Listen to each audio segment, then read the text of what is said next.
All right. Well, as always, I know we'll have probably have a few more join us within the next couple of minutes. And I'm sure this won't be as big a group as normal simply because of the time of year. And unfortunately, too many agents go to sleep too early.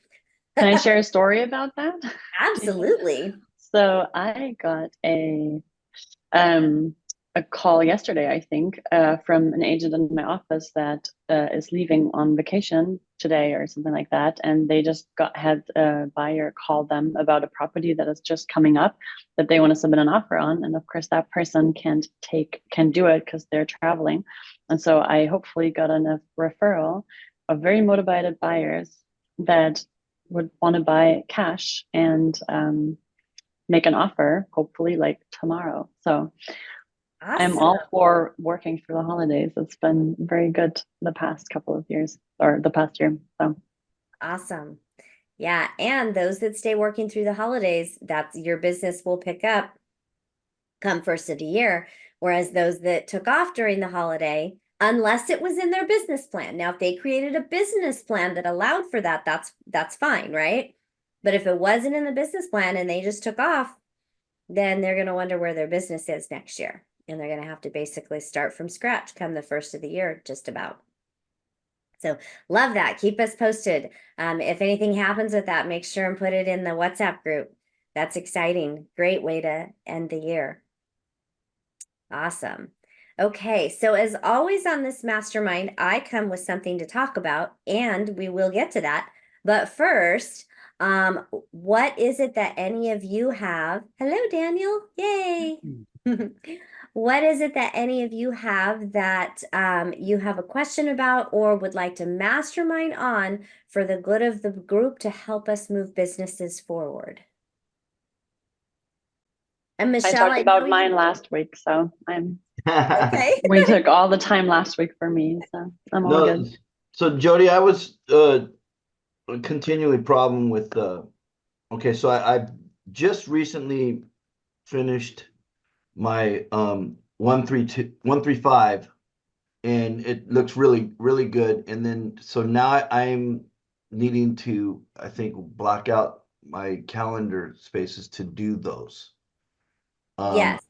and then I know you got the example, and my mornings are heavy with my other business, Okay. so I mean, I'm trying to get up early in the morning and do my early morning, 10, 10, 5 and things like that, and then check the hot sheets for my buyers, and then do the walking and the feeding. I mean, I've got tons of dogs, especially coming up this week. We got a dog boarding business as Okay. well. So like during the lead gen times in the morning, right? I got all that stuff to do. So I'm kind of contemplating. I don't know where to block that out, so to speak, too. But I need to make sure that I get my lead gen in, and then my follow up stuff to do the other stuff to. Mm-hmm. Okay, so this is a really good thing to talk about, especially right now. And so let's touch Mhm. on a few points to that. And what I wanted to say earlier is, Michelle, I know that you're visiting today, but please do not be shy, okay? We like Okay. participation, so don't be shy. Yes. Okay. Okay, so um, our business plans are super important. They're the GPS, right? They're our roadmap to our business for next year. So first of all, let me start by asking who has their business plan completed? Couple of you, okay? Who has their business plan started and not completed? One of you? Couple I saw. Okay, so we got more. Okay. Who doesn't have one at all? And please be honest, there's no judgment. Okay. So here's the thing. The business plan is simple. It's a one page that you put together. We can talk about details of that at another time. And we're happy to help with that. Some of you have helped through coaching. Michelle, I'm happy to have a meeting with you to help you on this as well. So Hmm. here's the thing. Without a plan, we don't know where we're going, right? If we need to get from point A to point B on a trip and we've never been there before and we don't know how to get there, we need a roadmap, right? We need to know directions. And if we were to just simply put our foot on the gas in the car and not pay attention to anything again and not look at where we're going, what's going to happen? You get lost. Yeah, or worse, right? Have an Crash. accident, right? Run into something, have something really stop us and get in our way. So our business plan can be likened to that. It is the roadmap for the next year of our business. And it's something that we need to be referring back to on a regular basis. And that's why we break our business plan down into a 411, right? That we're looking at it monthly and we're looking at it weekly to ensure that we're still on the right path to our destination for the year. Okay. So, something I want to make really clear to everybody, the ideal time to do your lead generation is when? In the morning. First thing. First Okay. thing. What words did I use to ask you that question? I think the ideal time is whenever you can make it happen and be the most productive, whatever works for your schedule, as long as you get it done. I think morning is actually the worst time to do it for my buyers and my sellers because they're at work. So I think I would be more efficient if I did it at 5 o'clock, between 5 and 7, but that's not a good time for me. And I think I would just kind of kick the can down so for me it's not good, but so whatever works for you. Yeah, so that is a really valid answer, is the time that you'll do it is the best time for you. The ideal time is first thing in the morning because the day can get in our way, right? Now, just because that's the ideal time doesn't mean it's the only time. So, Ernie, if you have another job, and this goes to anybody, right? If you have another job, what you need to do is you need to put that in your calendar. So when you're planning for next year, I want all of you to do this before January 1st. I want you to get out your calendar, whether it's paper, whether it's electronic, whatever it is. And Google's great because it's like weekly, and then if you come to a week where you're on vacation, you can just delete that week, right? Okay, I want everybody to put in all of their personal things. I want you to pre-plan your vacations. So even if you don't know where you're going or what you're doing for vacation, it doesn't matter. Just put vacation, right? I want you to pre-plan the days that you intend to take off for the year. And then those of you that have other jobs or other very specific obligations that are non-negotiable, those need to go in your calendar. Now, once that's done, now you're going to go in and you're going to put your real estate business in there. For many of you, it's going to be full time, and you can do this in the morning as it should be done, right? Because to Val's point, her people are maybe more likely to answer the phone at 5 o'clock at night. But actually, let's talk about that for a second. Is that ideal to doing as much lead generation as possible? Or if you talk to too many people, are you going to have rabbit holes that you go down and you don't get to everybody, right? So calling at a time where they may not answer and leaving a message is not a bad thing, right? You're still staying top of mind. And if they do have an immediate need, they are going to call you back. So don't let that be, and I'm not saying this is the case for Val by any means, but don't let that be a limiting belief to hold you back, right? Because the best time to do it is when you'll do it. And to her point, she said, if she waits till 5 to 7, how often is it really going to get done? Because by that time we're home with families, life's getting in the way, right? So if you have another job and there's no other choice, where does it go? Is it a half hour, an hour every night after work? Is it a half day on Saturday, a half day on Sunday? But here's the other thing, guys. Do not work 7 days a week. You must take a day off for yourself. If you don't take a day off for yourself, you can't recharge, and then you will burn out. And you don't want to burn out, right? You must take time for yourself. So if you're someone who's full-time in real estate or even part-time, right? And you have open houses scheduled on the weekends because that's a key part of your business. When during the week are you going to take off? Okay. Make sure that you're taking care of yourself in all of this. So when you have your business plan complete, ideally, we're going to look at it and we're going to now prioritize that plan. So you're going to ask yourself the question, what is the one thing on my business plan that I can do now such that everything else would be unnecessary or not important, right? Mhm. So kind of taking that from the one thing. So it doesn't mean it's the only thing you're going to focus on in your business, but what is the one thing that you must give priority to? And that's your priority for January. Maybe it's only for the first week of January. Maybe it's a quick one and done thing. Maybe it's an ongoing thing throughout the entire year. There's no right or wrong.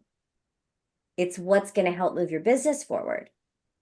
So to Ernie, to your point, once you've got your calendar filled in, if you have your other business, it's got to go in your calendar. You don't have a choice. Right. Okay.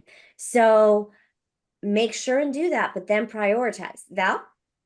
Yeah, I think what helps me too, like for kind of to apply that is because like some mornings if I have something else and I can't do the lead gen in the morning, to I try to stick to routines so that I don't have to think about it, because when I start to think about it, that takes away some time and effort, and then I end up moving things around too much because I think, oh, maybe this one is more efficient. And so I try to pre-plan it so that on that day I don't have to think about when it's going to happen. It's already kind of a ritual, and then also kind of creating an environment, like a tradition or an environment that, like, if for example maybe I'll do it around noon because that's when I have time, but then my tradition is I set up my computer, I make myself a cappuccino, I set everything up and then I do it, so that then like, that kind of puts me in the mindset. That makes sense, kind of having a tradition around lead generating, I think No, that helps me. yeah, that word routine. I mean that routine and that you create that habit, and Mhm. so that I mean I was doing that for quite a while. I mean the morning stuff is, dogs need to be fed, walked, cleaned up after the kennel in the backyards and this and that. So I can calendar that and get that out of the way, and then that's what I was doing. And then showering, going to the office and doing the lead gen, and then breaking off, and then I had another separate block in the afternoon because all those people that I didn't get, like I left messages with, call back.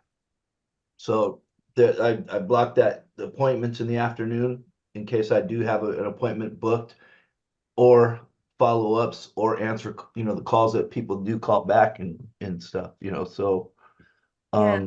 yeah, but when I get it, it doesn't always work out. There's always something that comes up, like a bet that rushing one to the bed or something like that, but if it's in the calendar and it's a habit, at least it's there, and it's a direction to be pointed at. So there was That's a portion, and then that's just to add, I mean, I was 33 years at UPS, right? And that was the big deal. It was the most important thing for, especially the safety aspect, was to have a routine, same yeah. routine, and not vary from it. So The most successful people have a very mundane routine, and that's what makes them successful. And one of the key things is if you really want to be successful, something you have to really do is accept that it can be boring, mhm. right? Lead generation can be boring. It can also be fun. It depends on what you do with it, right? But keep in mind, when we say 2 to 3 hours a day, and in this market, probably 3 hours a day, right, of lead generation, really what that means is at least half of your time should be spent generating new leads you do not have, right? Which means you're calling your sphere and asking, who do they know that you should know? That means you're talking to people that you wouldn't have talked to or you haven't talked to yet. The other half of the time should be following up on the leads you have, right? So, because we don't want those to fall through the cracks. But here's the key. If we don't spend a significant amount of time, the very nature of the phrase lead generation means to generate new leads, right? And if we don't spend time doing that, we're not adding to our funnel. We're not, so when our pipeline is dwindling, right? So we always have to be adding to the pipeline, always, always, always, because there's always going to be that buyer that, oh, it sounded great, they were ready, that for whatever reason, they can't buy now, right? There's always going to be that seller. So we've got to make sure we're filling the pipeline. So please don't get stuck in starting the day and just following up on a bunch of people you've already talked to. That's not lead generating. Okay. So half of your time should be generating brand new leads and half of your time spent following up on the leads you have generated. Does that make sense? Mm-hmm. Mm-hmm. Okay. So get really good with being bored with it. It doesn't matter, right? And a little bit later, we're going to talk about some maybe different ideas to help you with that, that maybe won't be so boring. But really, guys, lead generation should be done when you will do it. It should be done consistently and at a regular time, ideally in the morning. And if that doesn't work, whatever time it is. So Ernie, if we're talking like, 9 to 12, we're doing lead generation every day. Maybe yours is 10 to 1 because of the dog business, right? So don't get wrapped up into just because Mega Monday starts at what time do we start? 8:45. 8:45. That and we go into lead gen at 9:15. Don't get wrapped up into, oh, I have to start by 9:15. If Mhm. your day starts at 8, if your day starts at 10, that doesn't matter. Okay. Yeah. And so then taking that business plan that we talked about, prioritizing it. So what's the one thing? And I want you guys to take a minute to think about that. So some of you have your business plans, some of you have part of them, some of you don't have one yet. But I want you to think about this question for a minute. And we're going to be quiet for about 60 seconds to give you time to think about this. What is the one thing? And let me preface this. Don't say something you think I want to hear. Don't say something you think will make you look good to the group. Don't say something you think others want to hear. Are we clear on that? Because too often we as humans fall into that trap when we answer questions, right? Honestly, what is the one thing that if you focus on right now will help your business move forward? So no one talk for about 60 seconds and think about that. And then let's share. What's the time frame for right now? Like this week, today, or this month? Today, right now. Today, this week, this month, this is the one thing that if I focus on it, it's going to move my business forward. Be honest. Could you say your question one more time, please? I'm sorry. Okay. What is the one thing that if you worked on, implemented, changed in your business right now, moving forward, will help your business move forward? Okay. Thank you. You're welcome.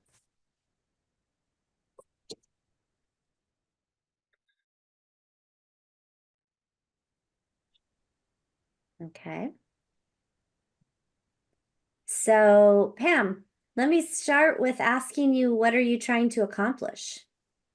I'm not sure. I'm really not sure. I mentioned I have been teaching for the past 20, 30, 25 years. And this is like, I feel really old to be starting something new, and I'm not even actually sure what I'm trying to do. That has really been my biggest thing. Okay. It's interesting that you say that. feeling old to be starting something new. So let me tell you a quick story. I don't know if I've ever shared this with the group that's on here. So when I started in real estate 20 something years ago, a long time ago, there was an agent in my town, and this was prior to Keller Williams, and this is going to have a twofold effect on our conversation. She was the far and away the number one agent in town. Number one. I mean, far and away. The number two agent, who was incredibly successful, was like 2 million in volume regularly behind this person on a monthly basis. Okay. So she was, I don't know what it was about her. You mentioned her name, everybody knew who it was. You mentioned real estate, and her name in this town were synonymous. Okay. She started in real estate after she retired from the gas company. She was probably in her 50s to 60. She was bored. And so she got a real estate license and she started real estate, and she became wildly successful. And we used to tell her that we used to joke that she was going to go to the grave with a contract in her hand. I say that because, Pam, a lot of real estate agents get their start in real estate as a second career after they retire from their main one, thinking they were going to retire, and it becomes so lucrative even on a part-time basis. And so there's never too late to get started in real estate. Okay. The second part to sharing this story is she was number one, right? Real estate and she were synonymous in this town. Keller Williams didn't exist yet. And it didn't exist in my town until 12 years ago.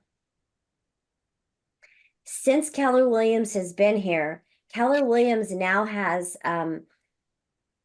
8 of the top 10 agents in our town. She's no longer one of them. Of course, she's really really retired now. She's up in her upper 80s now, but her son-in-law kind of took over her business. You don't ever hear his name anymore. And even before she fully retired, she still was no longer the number one agent. And the reason is because of the models and systems that were never known about before Keller Williams came to town. So the reason I added that to, even though that wasn't exactly what Pam had said, is because success leaves clues, right? Models and systems work. And so when we try to fight the models and we try to fight the systems because we think we can do it better, or it's uncomfortable, or I don't think I can do that, that's where we don't have the success. And Keller Williams models proved that to me by coming to this town and overtaking the person who had been number one for over 20 years in this town. And she started in retirement. So you are not too old. So let's get that out of your head. But what does matter, Pam, is what you want to do with your life. So no one's saying because you're getting ready to retire, you have to go into real estate, right? Or you have to make this work. I just don't want that thinking to hold you back, because it's actually some of the most successful people in real estate started in their retirement. So I just put in the chat, I'm 60, I'll be 63 in March. And I've, done 33 years UPS and all this other stuff. And it's like, this is a new career for me, and I'm excited and finishing strong, but I just now come to as far as getting in that command and really that's my one thing, that my smart plan for the holidays is I got to finish that today. So if you guys haven't read that book, the one thing that's a must.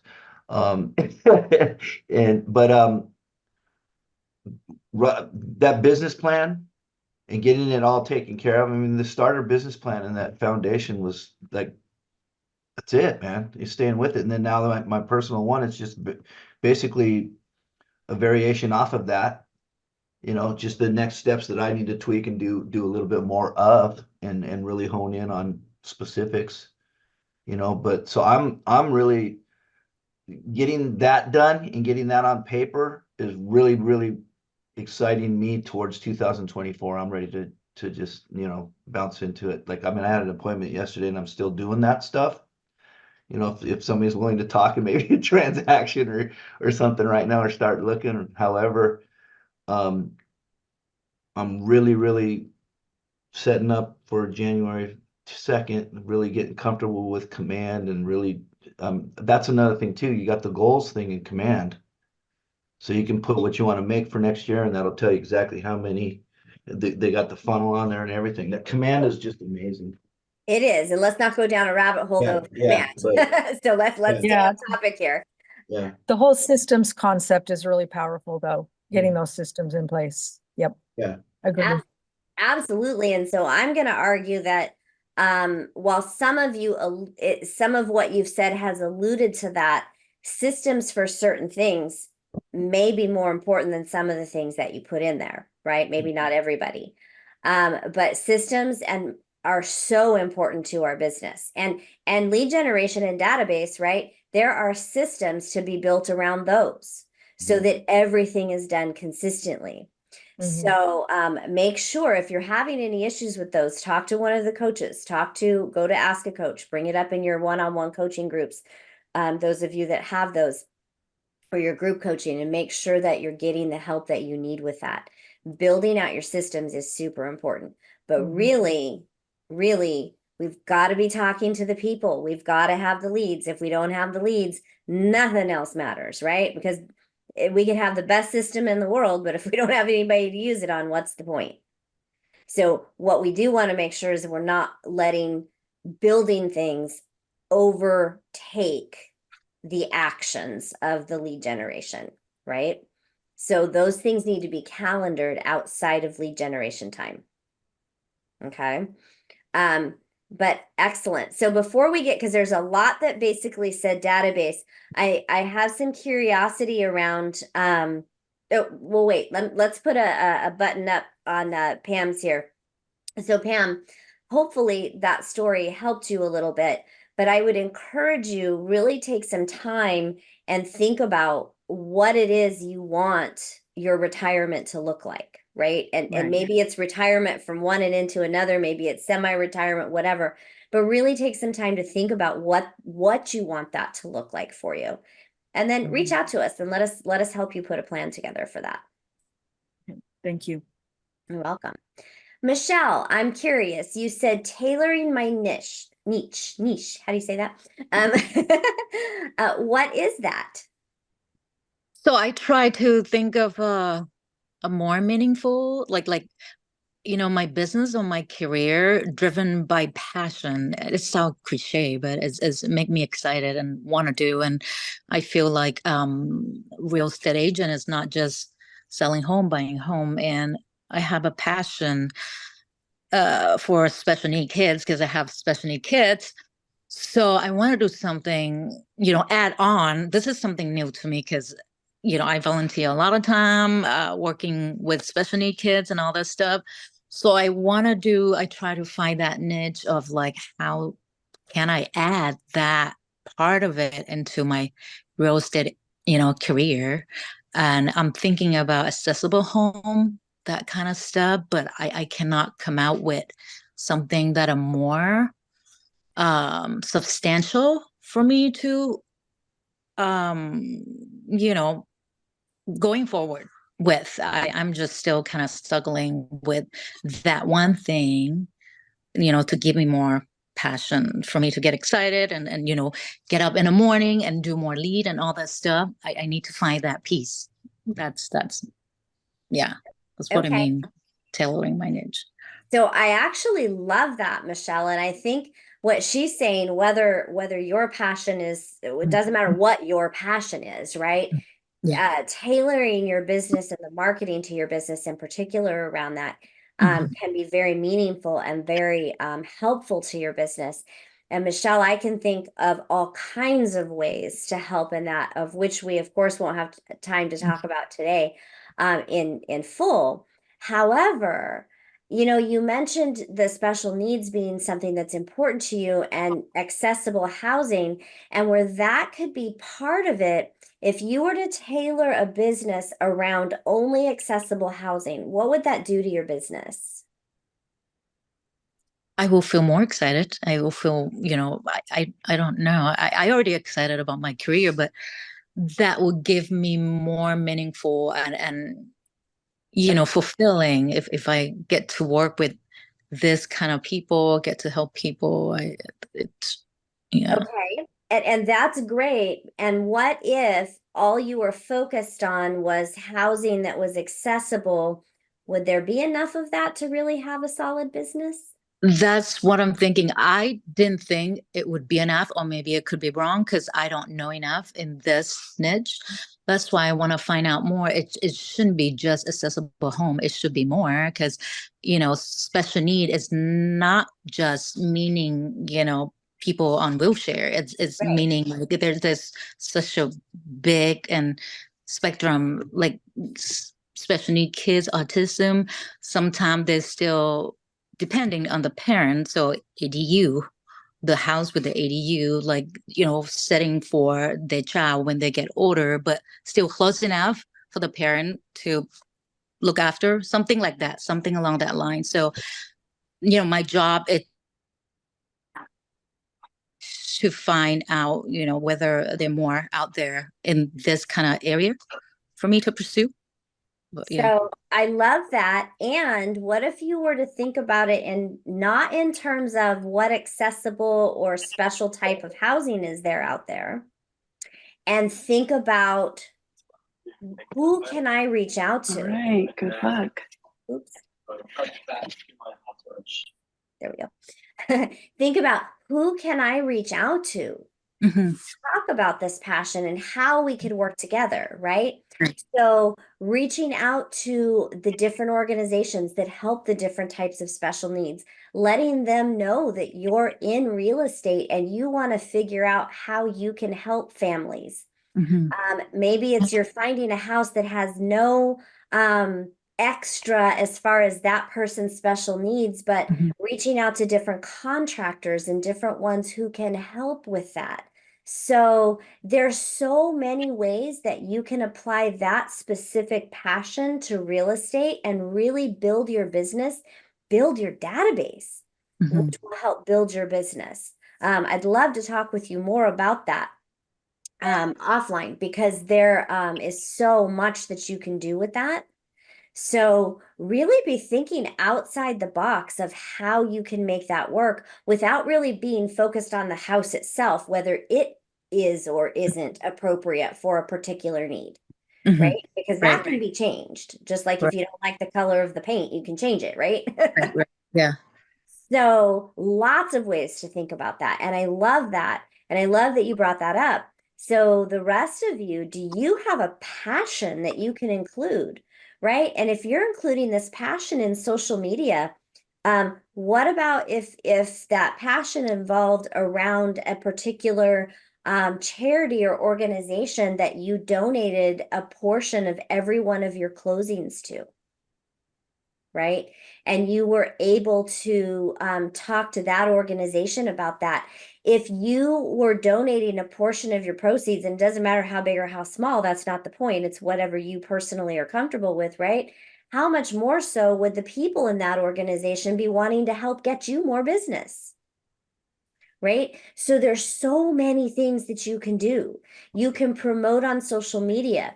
You can use social media as a platform with your real estate hashtags to post about different things out there to help people with special needs, right? So the key in social media is real estate. It's like the 80-20, right? 20% real estate, 80% personal, but include your passion into that. And it's a subtle reminder to everybody you're in real estate while you're still helping others with things. So be thinking about that as we go into next year. What is your passion? What is your hobby? What is something that just brings you joy that you can incorporate into your business somehow? Love that. And then Val, I love what you said about this could really be something leading to more referrals. So hopefully you'll be having that conversation too. There's things we can talk about in coaching about that too, as far as getting someone else's database. And yeah, and he's an older gentleman. He's done a ton of transactions, but he's just kind of phasing out. And I feel so lucky that I got this referral. I mean, cash buyers that are willing and ready to pull the trigger on something. So I would love to keep those coming. well, think about if when he retires or semi-retires, or if he were to hand over his database to you, Yeah. and every time you got something from it, you gave him a 20% referral fee. Yeah, I'm happy. I'm happy to do that. I mean, this is a $1.25 million house. I'm happy to give him 25%, no problem, if he gives me the leads. And he has he kind of has a person that he mentors. So he asked me if I could keep her in the loop during this. So I'm doing that right now and just kind of trying to do my best so that everyone's happy and that there's more opportunity. Awesome. That's something that all of you can think about as like building your database. Is there somebody in the business that's getting ready to leave the business, right? And what are they going to do with their database? Now, keep in mind, there is a difference between if you're calling someone else's database and getting business, the referral fee that you would give them versus if they have a bona fide client ready to go, basically, and they're giving them to you, right? That, yeah, you're definitely probably going to do a 25% referral fee. Sometimes it's 30, depends on the circumstances, right? That's all negotiable. There's nothing set, just in case anybody sees this recording, right? All negotiable. But versus somebody giving you a database and you're doing the work, the referral fee isn't going to need to be as much. So keep that in mind. Just because we always talk in terms of this is a lot of times what happens doesn't mean that that's what has to happen. So keep that in mind, but it's still a very valuable way for that person to continue to have an income in retirement while also helping you build your database and your income. So that's definitely an outside of the box way to add to your business, right? Okay, love that. So Meldrin, building your database. How many people are in your database currently? Right now, I have 125 people in my database. However, my database is not sufficient enough for me to meet my goal based on my business plan right now. Okay. So we have to get you to build your database. We're going to talk before we're done here. I do want to mention a couple of other things that might help all of you with that. Daniel, actually selling and solving client needs. I think role play will help with that. I love that you said that. I think role play will help with that. Conversation practice is one of the single best things all of you can do to help you in your business. That practice may look different for each of you depending on what you're focusing on. But think about this was mentioned. I've heard this before. I was reminded about it when I was at the West Ventura County meeting by Doug on Tuesday. He had went to a play that he thought was phenomenal. Think about the movies and the TV shows and the things that you watch, and think about your favorite actor, right? And why are they your favorite? Do they make the roles they play seem like they're really that person? Do they make them that believable? Do they know their lines so well that you would think that they're just having a conversation, right?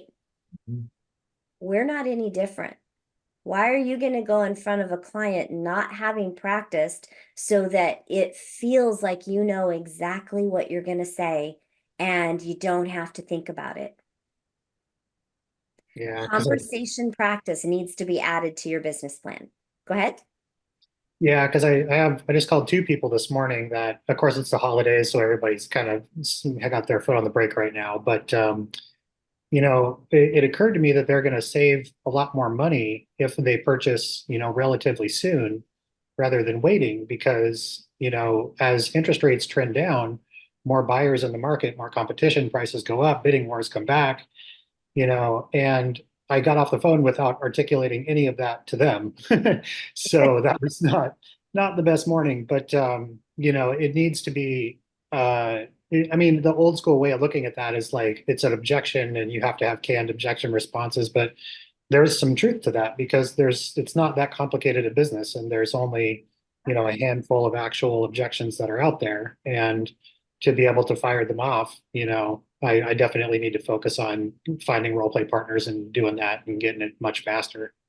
Absolutely. Go to Mega Mondays, right? Now, I will say this Monday we have our last officially agent-led one of the year. We still and then we won't have two because of the holiday. But then coming back in January, I think it's the 8th, they'll be back in full force, right? Go there because that's once a week. You're guaranteed to have a partner, right? And then, of course, find partners at other times. But I love what you just said, Daniel, and I'm going to encourage all of you to do the math on that. You made a really good point about why right now is a great time to buy, because right now interest rates just went down and they went down significantly. Are they going to go down more? Probably. Everything points to we're going to be back in the 5s by the middle of next year. Can we say that with certainty? No, but that's what everything points to. So they say, oh, but if I wait, I'm going to get 5% instead of 6.5%. But you're paying Daniel 50 made grand a more. huh? You're paying 50 grand more in a bidding war. Exactly. So partner with a lender. Call your local lender at your market center and have them do the math on that.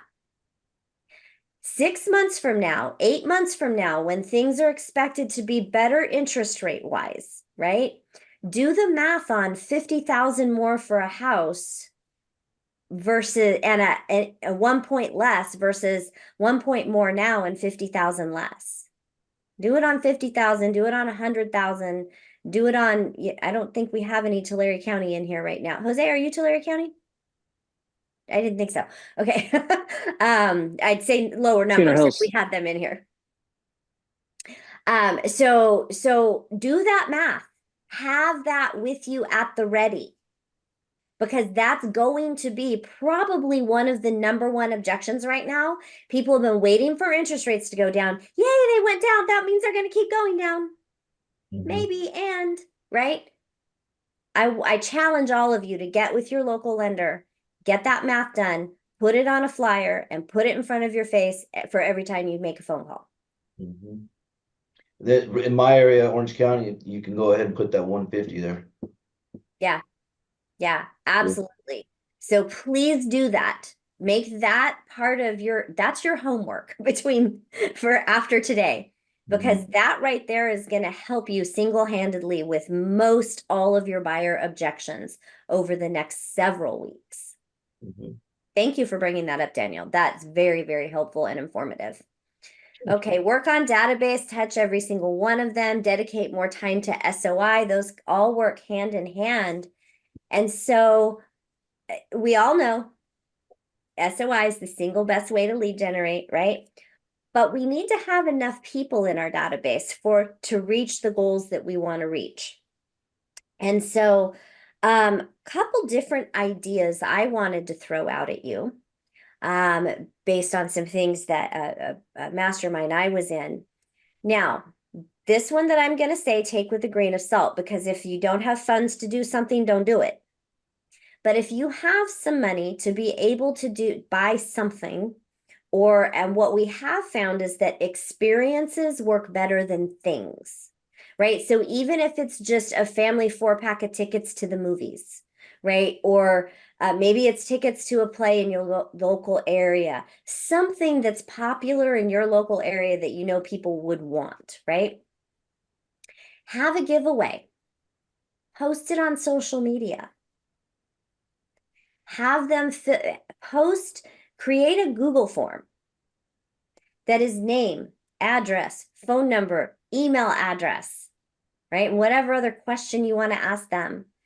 Put that link in a social media response. Send that link out to everyone in your SOI via email or smart email campaign or smart planning command, and do a giveaway. But to do that giveaway, they have to enter all of that information. So you're going to collect new people to add to your database, and you're also going to update information on people already in your database that you might not have correct information or full information on. Mhm. So that's an outside of the box way to really be able to collect information. And then anybody that volunteers and fills out that form to give you information, guess what? You're free to call them. Because I think, don't quote me, I think it's 3 months you have once, if somebody volunteers their information, you can call them. Thank them for filling it out. Right? Our winner was, I'm sorry you didn't win, but you're putting them on a neighborhood nurture so they can find out everything about their neighborhood. Make sure you have a winner, right? So that winner's notified and you can tell everybody who the winner is. Make sure you post it on social media and make a big deal about it. Right? You might even say, like, to Michelle's passion there, she might even do something like, okay, she's going to give this giveaway. And on top of that, I'm going to give X number of dollars, $50, $100, whatever it is, right, to that person's favorite charity. Or maybe you won't like their charity. So maybe you say to this particular charity of your choosing, right? And so that's going to get more people to fill it out because they don't even care if they win. They just want to participate to the charity. So think of outside of the box ways. It doesn't just have to be circle calling and calling people and, oh, can I get your email address, right? Think of cool, fun ways. Not only that, that's going to give you social media presence during the course of this, right? Make it a week-long or a 2-week-long thing. So Jody, Uh-huh. going a little bit further on that, you can go to a local vendor in the area, like a bicycle shop or something like that, and ask them to donate a bike. If you donate a bicycle, I'm going to put it up on a raffle or what like what you said. I'm going to put it up on a contest, Yeah. and it's going to everybody that sees that on my website and on all my social media is going to say donated from your bike shop. Would you be interested in something like that? Yeah. Or even a restaurant to a nice sit down dinner for two on a Friday night or something like that, and they'll donate it so you're not coming out of pocket, and then you like I said, I always, well, my baseball camp, I'm putting 25% goes back to Wish Foundation through the MLB. Yeah. That And love that everybody's idea. just going, wow, he's really pumping out and giving back to the community.